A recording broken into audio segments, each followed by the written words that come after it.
Hi hello കുട്ടീസ്, ഞാൻ നിങ്ങളുടെ സ്വന്തം ഡ്രാമ റേഡിയോ. ഈ ഡ്രാമയുടെ ഫൈനൽ എപ്പിസോഡാണിത്. എല്ലാരും ആഗ്രഹിക്കുന്ന പോലെ ഗുഡ് എൻഡിംഗ് ആണോ ബാഡ് എൻഡിംഗ് ആണോ എന്നൊക്കെ ഇന്നറിയാം. എപ്പിസോഡ് സ്റ്റാർട്ടിംഗിൽ ഹാനിന്റെ അടുത്ത് അവളുടെ സീനിയർ ലോയർ സംസാരിച്ചോണ്ടിരിക്കുക. ഹാൻ ഇപ്പോ അത്യാവശ്യം ഫേമസ് ആയിട്ടുള്ള ഒരു ലോയർ ആണ്. ഇപ്പോ ഒരു വർഷം കഴിഞ്ഞിരിക്കുന്നു. ഹീറോ നെതർ വേൾഡിലേക്ക് പോയിട്ട് ഒരു വർഷമായി. ഹീറോ ഇതുവരെ തിരികെ വന്നിട്ടില്ല. ഇപ്പോഴും ഹീറോയ്ക്ക് വേണ്ടി ഹാൻ ഇവിടെ തന്നെയുണ്ട്. സ്റ്റുഡിയോയിലേക്ക് ഫോട്ടോ എടുക്കാനായിട്ട് ഒരാൾ വരുന്നുണ്ട്. സോറി, ഫോട്ടോ എടുക്കുന്ന ഫോട്ടോഗ്രാഫർ ഇപ്പൊ ഇവിടെ ഇല്ല, നിങ്ങൾ പിന്നീട് വരാമോ എന്ന് ചോദിച്ച് അയാളെ പറഞ്ഞു വിടുന്നുണ്ട്. ഇതെല്ലാം കാണുന്ന സീനിയറും അവൻ നിന്നെ ഇട്ടേച്ചു വല്ലതും പോയതായിരിക്കും, ഒരു വർഷമായിട്ട് ഒരു വിവരവും ഇല്ല, ഒരു ഫോൺ കോൾ ഇല്ല, ഒരു മെസ്സേജ് ഇല്ല, ഒരു ലെറ്റർ പോലും ഇല്ല, പിന്നെ നീ എന്തിന്റെ വിശ്വാസത്തില അവന് വേണ്ടി വെയിറ്റ് ചെയ്യുന്നതെന്ന് ചോദിക്കുക. ഇതൊക്കെ കേൾക്കുമ്പോഴും ഹാനിന് നല്ല സങ്കടം തോന്നുന്നുണ്ടെങ്കിലും ഹീറോ വരും എന്നുള്ള വിശ്വാസത്തിലാണ് അവള്. ഒരു വർഷത്തിന് മുമ്പ് നടന്ന കാര്യമാണ് പിന്നീട് കാണിക്കുന്നത്. ആ ഒരു സാമിനെ കണ്ടപ്പോ ബ്ലാക്ക് മൂണിനെ പറ്റിയും ഗേറ്റ് എപ്പോഴാണ് തുറക്കുന്നതെന്നുള്ള ഡീറ്റെയിൽസ് എല്ലാം ഹീറോയ്ക്ക് മനസ്സിലായി. എല്ലാ കാര്യങ്ങളും അറിഞ്ഞതിന് ശേഷമാണ് ഹാനിന്റെ അടുത്ത് ഞാൻ പോവാണെന്ന് പറയുന്നത്. ഹാൻ എന്ത് ചെയ്താൽ സമ്മതിക്കുന്നില്ല. എങ്ങനെ സമ്മതിക്കാനല്ലേ, തിരിച്ചു വരുമെന്ന് ഒരു ഉറപ്പും ഇല്ലാത്ത യാത്രയാണ്. ഞാൻ എന്തായാലും സമ്മതിക്കില്ല എന്ന് പറഞ്ഞു ഹാൻ ഇവിടുന്ന് പോകാനായിട്ട് തുടങ്ങുകയാണ്. ആ ടൈമില് ഹാനിന് ഒരു കോൾ വരുന്നുണ്ട്. അറ്റൻഡ് ചെയ്ത് നോക്കിയാൽ ഗു ആണ്. ഹോസ്പിറ്റലിൽ നിന്ന് കിമ്മിനെ എങ്ങനെയൊക്കെയോ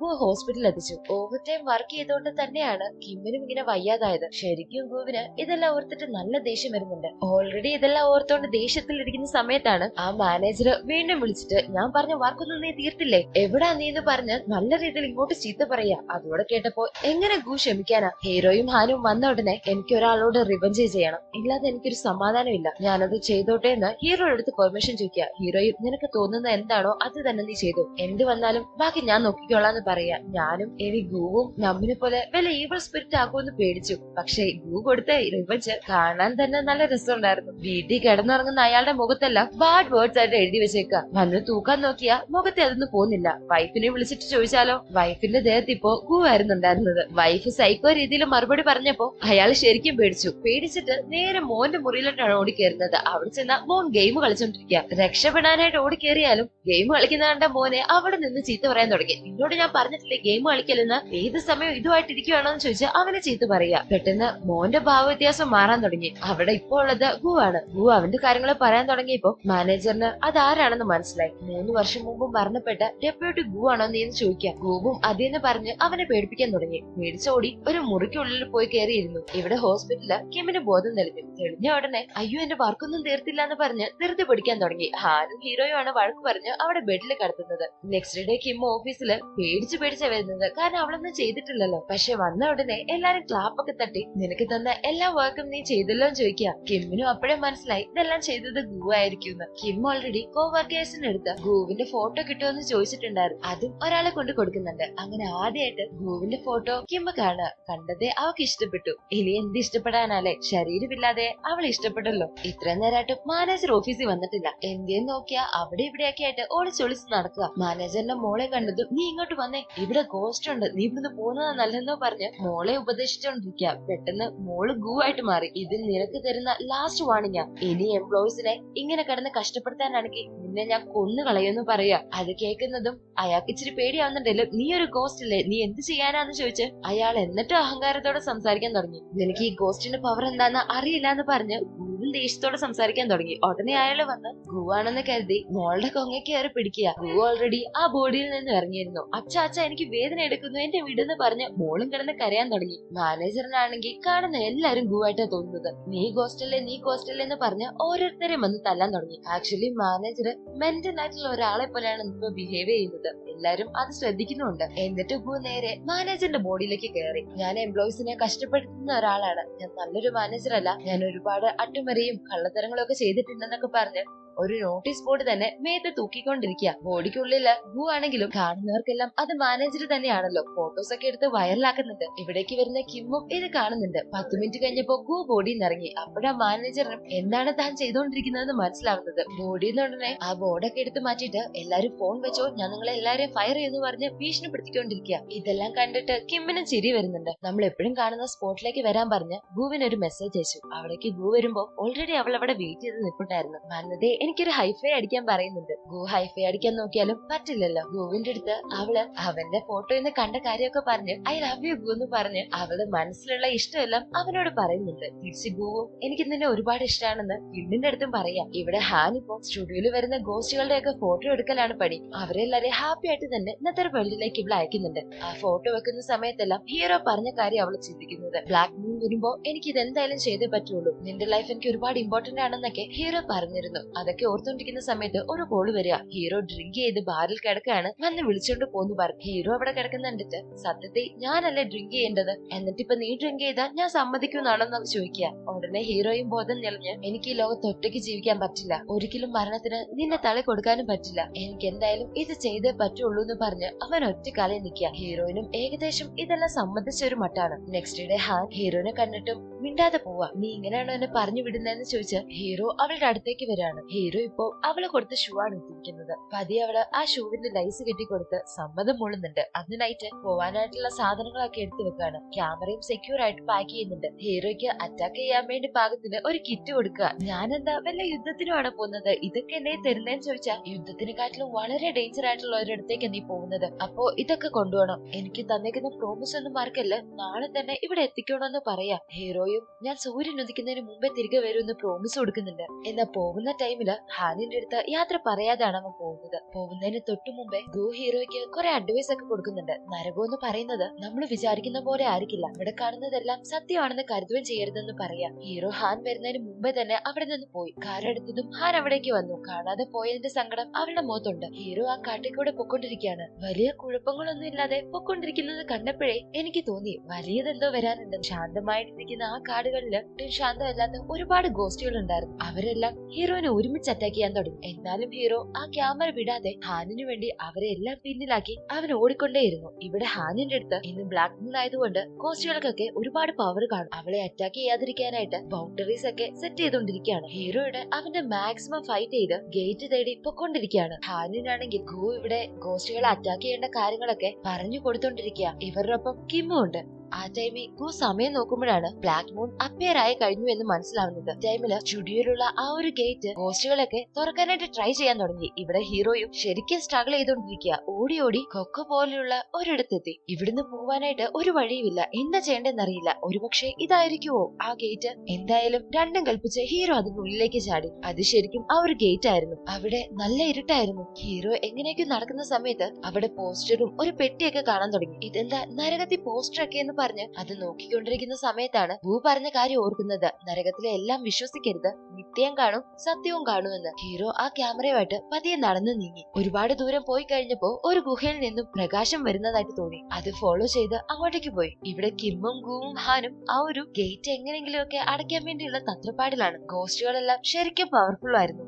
മാനേജ് ചെയ്യാൻ പറ്റുന്നതിലും അപ്പുറം അവരുടെ കൈ വിട്ടു പോയതോടെ ഗോസ്റ്റുകളൊക്കെ അവിടെ നിന്ന് പുറത്തേക്ക് വന്നു. സ്റ്റുഡിയോയിൽ നിന്നും അവരെല്ലാരും കൂടെ ഇറങ്ങി ഓടാൻ തുടങ്ങി. ഇവിടെ ഹീറോനെയും ഗോസ്റ്റുകൾ വീണ്ടും വീണ്ടും അറ്റാക്ക് ചെയ്തുകൊണ്ടേയിരുന്നു. ഫോളോ ചെയ്ത് ആ ക്യാമറ എങ്ങനെയും കൈക്കലാക്കാനായിട്ട് ഗോസ്റ്റുകൾ മാക്സിമം ട്രൈ ചെയ്യുന്നുണ്ട്. അതുമായിട്ട് ഓടി ഓടി ഹീറോ പെട്ടെന്ന് വേറൊരു വാതിലിലൂടെ അകത്തേക്ക് കയറി. ആ വാതിൽ ചെന്നെത്തിച്ചത് ആ ക്യാമറ വെക്കേണ്ട സ്ഥലത്തായിരുന്നു. ഫസ്റ്റ് എപ്പിസോഡ് കണ്ടവർക്ക് ഈ ഒരു സ്ഥലം പരിചയം ഉണ്ടായിരിക്കും. ഇവിടെ ഹാൻ ഗോസ്റ്റുകളെ പേടിച്ച് ഓടിക്കൊണ്ടേയിരിക്കുക. ഒരു ഘട്ടം എത്തിയപ്പോ അവക്ക് അവരെ തടയാൻ പറ്റിയില്ല. അവളെ അറ്റാക്ക് ചെയ്തുകൊണ്ടേയിരിക്കുകയാണ് അവര്. ഹീറോ എങ്ങനെയൊക്കെയോ കഷ്ടപ്പെട്ട് അവൻ എത്തേണ്ട അടുത്തെത്തി. അവിടെ ആ ഒരു ഗ്രിം റിപ്പർ ഉണ്ടായിരുന്നു. ആ ഗ്രിം റിപ്പറിനെ കണ്ടതും ഈ ക്യാമറ ഇപ്പൊ ഇവിടേക്ക് തിരിച്ചു വന്നില്ലേ, ഇനി എന്റെ ഫാമിലിയുടെ ശാപം മൊത്തത്തിൽ മാറ്റണം. ഫാമിലിയുടെ മാത്രമല്ല ഹാനിന്റെ പേരിലുള്ള ശാപവും. അതിനുവേണ്ടിയാ ഞാൻ ഇതിവിടെ തിരികെ കൊണ്ടുവന്നിരിക്കുന്നതെന്ന് പറയാം. ഇതെല്ലാം കേട്ടിട്ട് ആ ഗ്രിം റിപ്പറും നീ പറഞ്ഞത് ശരിയാണ്, ആ ശാപമെല്ലാം മാറിയേക്കും, പക്ഷെ നീ ഈ ക്യാമറ വെച്ചിട്ട് ഇവിടുന്ന് എങ്ങനെ തിരികെ പോകും? നെതർ വേൾഡിലേക്ക് വന്നവരാരും ജീവനോടെ തിരികെ പോയിട്ടില്ല. ഒരു പ്രാവശ്യം തിരികെ പോയിട്ടുണ്ട്, അത് നിന്റെ പരമ്പരയിൽപ്പെട്ടവര് തന്നെയാ. പക്ഷെ അന്ന് ഇവിടുന്ന് അവര് പോകുന്ന സമയത്ത് അയാളുടെ കയ്യില് ഈ ക്യാമറ ഉണ്ടായിരുന്നു. ഈ ക്യാമറ ഉള്ളതുകൊണ്ട് മാത്രമാണ് അയാൾക്ക് തിരികെ ഭൂമിയിലേക്ക് പോകാൻ പറ്റിയത്. പക്ഷെ നീ ഇവിടെ ക്യാമറ വെച്ച് കഴിഞ്ഞാൽ എങ്ങനെ നീ തിരികെ പോകുന്നത്? ഇവിടെ നിന്ന് ജീവനോടെ തിരികെ പോകണമെങ്കിൽ അവര് ചെയ്തതുപോലെ ഈ ക്യാമറയുമായിട്ട് തന്നെ നിനക്ക് പോകാൻ പറ്റുള്ളൂ. അല്ലെങ്കിൽ ഈ ക്യാമറ ഇവിടെ നീ വെക്കുവാണെങ്കിൽ ഹാനിന്റെ മേലിലും നിന്റെ ഫാമിലിയുടെ മേലിലുള്ള ശാപമെല്ലാം മാറ്റപ്പെടും. ഏതാന്നുള്ളത് നിനക്ക് ചൂസ് ചെയ്യാന്ന് പറയാം. ഹീറോ മറ്റൊന്നും ആലോചിക്കാതെ ആ ക്യാമറ വേഗം അവിടേക്ക് വെച്ചു. കാരണം അവന് പ്രധാനം അവന്റെ ജീവനെക്കാട്ടിലും ഹാനിന്റെ ജീവനായിരുന്നു. അവനെ കൊല്ലാനായിട്ട് ചുറ്റും ഒരുപാട് ഗോസ്റ്റുകളും ഉണ്ട്. ആ ക്യാമറ വെച്ചപ്പോ അവിടെ എല്ലാം ഷേക്ക് ആവാൻ തുടങ്ങി. ഹീറോ പെട്ടെന്ന് അവിടെ നിന്ന് ഓടാൻ തുടങ്ങി. അവനെ ഫോളോ ചെയ്ത് ഒരുപാട് പോസ്റ്റുകളും ഉണ്ട്. ഓടുന്നതിനിടയിൽ ഹീറോ തട്ടി ഒരു കൊക്ക പോലുള്ളിടത്തേക്ക് വീണിരിക്കുകയാണ്. അവിടെ വീണപ്പോഴും ഹാനിനെ പറ്റിയുള്ള ചിന്തകൾ മാത്രമായിരുന്നു അവന്റെ മനസ്സിലുണ്ടായിരുന്നത്. നിനക്ക് തന്ന പ്രോമിസ് എന്നെ കൊണ്ട് പാലിക്കാൻ പറ്റിയില്ല ഹാൻ എന്ന് പറഞ്ഞാണ് ഹീറോ ബോധം കെടുന്നത്. ഹീറോ ആ ക്യാമറ അവിടെ വെച്ച ഉടനെ ഹാനിനെ അറ്റാക്ക് ചെയ്തുകൊണ്ടിരുന്ന എല്ലാ ഗോസ്റ്റുകളും അപ്രത്യക്ഷമായി. ഗോസ്റ്റുകൾ മാത്രമല്ല, അവളുടെ കയ്യിലുണ്ടായിരുന്ന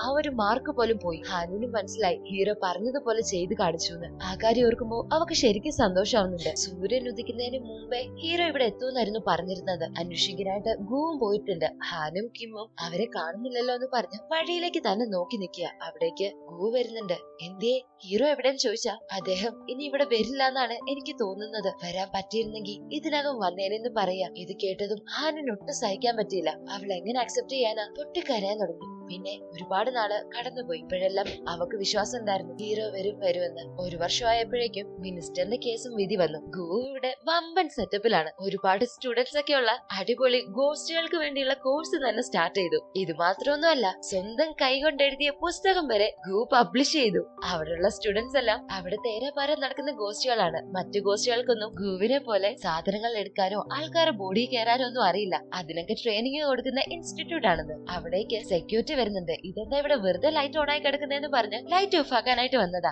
ഉടനെ അയാളുടെ ദേഹത്ത് കയറി. എന്നിട്ട് നിങ്ങൾ ക്യാരിയാണെന്ന് പറഞ്ഞ് പീസൊക്കെ കാണിച്ചിട്ടാണ് പോകുന്നത്. ഇതൊക്കെ കാണുന്ന അവർക്കെല്ലാം ശരിക്കും അത്ഭുതമായിട്ട് തോന്നുക.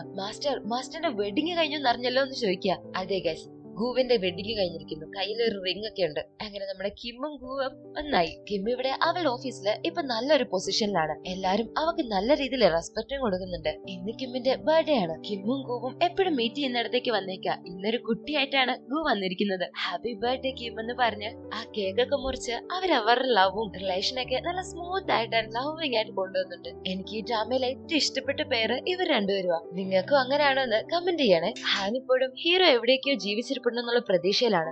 അവരെപ്പോഴും പോകുന്ന ആ പാർക്കിൽ പോയി ഫോട്ടോസ് ഒക്കെ എടുത്ത് അവൻ ഇപ്പോഴും അയക്കാറുണ്ട്. അങ്ങനെ ഫോട്ടോസ് ഒക്കെ അയച്ചുകൊണ്ടിരിക്കുന്ന സമയത്ത് അവിടേക്ക് ഹീറോ വരികയാണ്. ഞാനും ഒരു നിമിഷം പേടിച്ചുപോയി, ഇനി ഗോസ്റ്റ് ആയിട്ടാണോ വന്നത് എന്ന്. പക്ഷെ അത് അവളുടെ ഇലൂഷൻ ആയിരുന്നു. അവിടെ ഇങ്ങോട്ടേക്ക് ഇവിടെ നെതർ വേൾഡിലെ ഹീറോനെയാണ് കാണിക്കുന്നത്. ഹീറോ ഇപ്പോഴും മരണപ്പെട്ടിട്ടില്ല. ഒരുപക്ഷെ നെതർ വേൾഡിലെ ഒരു ദിവസം ഭൂമിയിലെ ഒരു വർഷമാവാം. ഹീറോ അവിടെ വീണ ഷോക്കില് ബോധം കെട്ടു പോയതായിരുന്നു. മരണപ്പെട്ടിട്ടില്ല. ബോധമില്ലാത്ത ഹീറോനെ വന്ന് വിളിച്ചുണർത്തുന്നത് യുൻഹയാണ്. ഇതിനെ ഓർമ്മയുണ്ടോ? അന്ന് ആക്സിഡന്റിൽ മരിച്ച ട്വിൻസിൽ ഒരാള് ആ ലിറ്റിൽ ബോയ് തന്നെ. അവനെ കണ്ടതോടെ ഹീറോ ഉറപ്പിച്ചു അവൻ മരിച്ചു എന്ന്. ഞാൻ മരിച്ചിട്ട് ഇപ്പൊ സ്വർഗത്തിലാണോ? നീ എന്താ ഇവിടെ ചെയ്യുന്നതെന്നൊക്കെ ചോദിക്കുന്നത്. ഉടനെ കാലിനിട്ട് ഒരു കിക്ക് വെച്ച് കൊടുത്തിട്ട്, നീ മരിച്ചിട്ടൊന്നുമില്ല, ആദ്യമേ കണ്ണു തുറന്ന് ചുറ്റിനുള്ളത് നോക്ക്. നീ ഇവിടെ എന്തൊക്കെ പ്രോമിസ് കൊടുത്തിട്ടാ വന്നേന്ന് ഓർമ്മയില്ലേ? നിനക്ക് വേണ്ടി വെയിറ്റ് ചെയ്ത് ആൾക്കാരിപ്പുണ്ട്, എന്നെ ഫോളോ ചെയ്ത് വാന്ന് പറഞ്ഞ് യുൻഹെ ഫ്രണ്ടിൽ നടക്കാൻ തുടങ്ങി. അയ്യോ ഞാനും വരുന്നു, എന്നെയും കൊണ്ടുവന്ന് പറഞ്ഞ് ഹീറോയും പുറകെ പോവാ. ഹീറോയ്ക്ക് എങ്ങോട്ടേക്കാ കൊണ്ടുവന്നൊന്നും മനസ്സിലാവുന്നതേ ഇല്ല. കുറച്ചു ദൂരം നടന്നു കഴിഞ്ഞപ്പോ ഒരു ഗേറ്റിന്റെ ഫ്രണ്ടിലെത്തി. യുൻഹയോടനെ ഞാൻ ചെയ്യുന്നത് പോലെ ചെയ്യാൻ പറയാ. അന്ന് ഹീറോ കാണിച്ചതുപോലെ തന്നെ. ആദ്യമേ മടിക്കുന്നുണ്ടേലും അവന് പോവണല്ലോ, അതുകൊണ്ട് യുൻഹെ ചെയ്യുന്നത് പോലെ തന്നെ അവനും ചെയ്യാം. പതിയെ ആ ഡോർ തുറക്കാൻ തുടങ്ങി. ഹീറോയുടെ കണ്ണുകളും സന്തോഷം കൊണ്ട് നിറഞ്ഞു. യുൻഹെ പതിയെ പറയുന്നുണ്ട്, നിന്റെ 36ാമത്തെ ബർത്ത്ഡേക്ക് ഞാൻ തരുന്ന ഗിഫ്റ്റ് ആണിത്. നിന്നെ കാത്തിരിക്കുന്നവരുടെ അടുത്തേക്ക് നീ പൊക്കോളൂന്ന് പറഞ്ഞ് യാത്ര അയക്കുകയാണ്. ഇവിടെ ഹാന തിരികെ വീട്ടിലേക്ക് വരികയാണ്. ആ ടൈമിൽ അവിടെ മഞ്ഞ് പെയ്യുന്നുണ്ട്. ആദ്യത്തെ സ്നോഫോൾ ആയി എന്ന് പറഞ്ഞ് പതിവ് പോലെ ഹീറോയ്ക്ക് മെസ്സേജ് അയക്കുക. ഫോട്ടോ അയച്ചതും മെസ്സേജ് എല്ലാം ഡെലിവേർഡ് ആവാൻ തുടങ്ങി. അത് ശ്രദ്ധിക്കുന്നുണ്ടേലും ഹാന അത് അത്ര കാര്യമാക്കിയില്ല. വീടിന് അപ്പുറത്തേക്ക് പോകുമ്പോ ഹീറോനെ പോലെ തന്നെ ഒരാൾ നിൽക്കുന്നു. അതും ഇലൂഷൻ ആണെന്ന് തന്നെ കരുതിയിരിക്കുന്നത്. നീ എന്തിനാ ഇപ്പൊ അടുത്തേക്ക് വരുന്നത്? നീയും ഇലൂഷൻ അല്ലേന്ന് ചോദിക്കുക. ഹീറോ അത് കേട്ടതും അവളുടെ അടുത്തേക്ക് വന്ന് ഹഗ് ചെയ്തു. ഹഗ് ചെയ്ത് കഴിഞ്ഞപ്പോഴാണ് ശരിക്കും ഇത് ഹീറോ ആണെന്നുള്ളത് അവള് റിയലൈസ് ചെയ്യുന്നത്. നീ ശരിക്കും വന്നോ? എനിക്ക് തന്ന പ്രോമിസ് പോലെ നീ വീണ്ടും തിരിച്ചു വന്നോന്ന് ചോദിച്ച് ഹാൻ കരയാനായിട്ട് തുടങ്ങി. അവൾക്ക് ഉറപ്പ് കൊടുക്കാനായിട്ട് ഹീറോ ഹാനിനെ കിസ് ചെയ്യാൻ തുടങ്ങി. ഒരു വർഷത്തെ കാത്തിരിപ്പ. മറ്റെല്ലാരും ഹാൻ മരിച്ചു എന്ന് പറഞ്ഞിട്ടും അവൾ അത് വിശ്വസിച്ചില്ല. നെക്സ്റ്റ് ഡേ റൂഫ് ടോപ്പിലിരുന്ന് രണ്ടുപേരും കോഫി കുടിച്ചുകൊണ്ടിരിക്കുന്ന സമയത്ത് ഹീറോ ഹാനിന് ഒരു ഗിഫ്റ്റ് കൊടുക്കുന്നുണ്ട്. ഹീറോയുടെ കാലിലുള്ള അതേപോലെ തന്നെ ഒരു ഷൂ. ഈ ഷൂ എന്തിനാന്ന് ചോദിച്ചാല് എന്റെ ഒപ്പം നടക്കാനാ. ലൈഫ് ലോങ് എന്റെ ഒപ്പം തന്നെ ഉണ്ടായിരിക്കണമെന്ന് പറയാം. അവരിങ്ങനെ റൊമാൻറ്റിക് ആയിട്ട് സംസാരിച്ചോണ്ടിരിക്കുന്ന സമയത്ത് മിസ്റ്റർ സിയോ എന്നൊരു കാർച്ച മാത്രം കേൾക്കുന്നുണ്ട്. ആ കാർച്ച കേട്ടതും ഹീറോയ്ക്ക് ആളെ മനസ്സിലായി. അത് നമ്മുടെ ഗു ആയിരുന്നു. ഗു വന്നതും നോ നോ നോ എന്ന് പറഞ്ഞ് ഹീറോ പ്രിവെന്റ് ചെയ്യാൻ നോക്കുന്നുണ്ട്. വേറൊന്നുമല്ല, ഗു വന്നിട്ട് ഇറക്കി പിടിച്ച് ഹീറോനെ കിസ് ചെയ്യുക. അവിടേക്ക് കിമ്മും വരിക. കിമ്മിനും ഹീറോനെ കണ്ടപ്പോ ഒരുപാട് സന്തോഷമായി. ഞാൻ നിങ്ങളെ എന്തുമാത്രം മിസ് ചെയ്തെന്നറിയോ ബോസ് എന്ന് പറഞ്ഞ് ഗു അവനെ മിസ് ചെയ്ത കഥയൊക്കെ പറയാ. നാലുപേരും അങ്ങനെ കളിച്ച് ചിരിച്ച് അവരുടെ ലൈഫിലെ പ്രശ്നങ്ങളും അഡ്വഞ്ചറസ് ആയിട്ടുള്ള ഡേയ്സ് ഒക്കെ കഴിഞ്ഞ് സമാധാനത്തിലിരിക്കുക. ശരിക്കും ആ ഒരു മൊമെന്റ് നല്ല ഭംഗിയുണ്ടായിരുന്നു കാണാനായിട്ട്. അത് കൂടുതൽ പ്രഷ്യസ് ആക്കാനായിട്ട് അവര് ഫോട്ടോ എടുക്കുകയാണ്. അങ്ങനെ ഇമോഷൻസും ഫാന്റസിയും കോമഡി എല്ലാം നിറഞ്ഞ ബ്യൂട്ടിഫുൾ ആയിട്ടുള്ള mid night photo studio drama അങ്ങനെ കഴിയാണ്. ഈ ഡ്രാമയിൽ ഏറ്റവും ഇഷ്ടപ്പെട്ട ക്യാരക്ടർ ആരായിരുന്നു, ഏത് സീനാണ്, ഏത് ഗോസ്റ്റിനെയാണ് നിങ്ങൾക്ക് ഇഷ്ടപ്പെട്ടതെന്നൊക്കെ കമന്റ് ചെയ്യാൻ മറക്കരുത് കേട്ടോ. ഇത് എപ്പോഴത്തെ ഫേവറേറ്റ് ഗു ആണ്, പിന്നെ നമ്മു. അവർ രണ്ടുമാണ് ഇതിലെ മെയിൻ പാർട്ട് എന്നേ പറയാം. നിങ്ങളുടെ അഭിപ്രായവും കമന്റ് ചെയ്യണം കേട്ടോ. അടുത്തത് ഷിയാൻ ഹെർ പെർഫെക്റ്റ് ഹസ്ബൻഡ് പെട്ടെന്ന് തന്നെ ഇട്ടു തീർക്കാൻ നോക്കാം. വീഡിയോ ഇഷ്ടപ്പെട്ടെങ്കിൽ ലൈക്ക് ചെയ്യുക, ഷെയർ ചെയ്യുക. Okay, by. നെക്സ്റ്റ് വീഡിയോയിൽ കാണാം.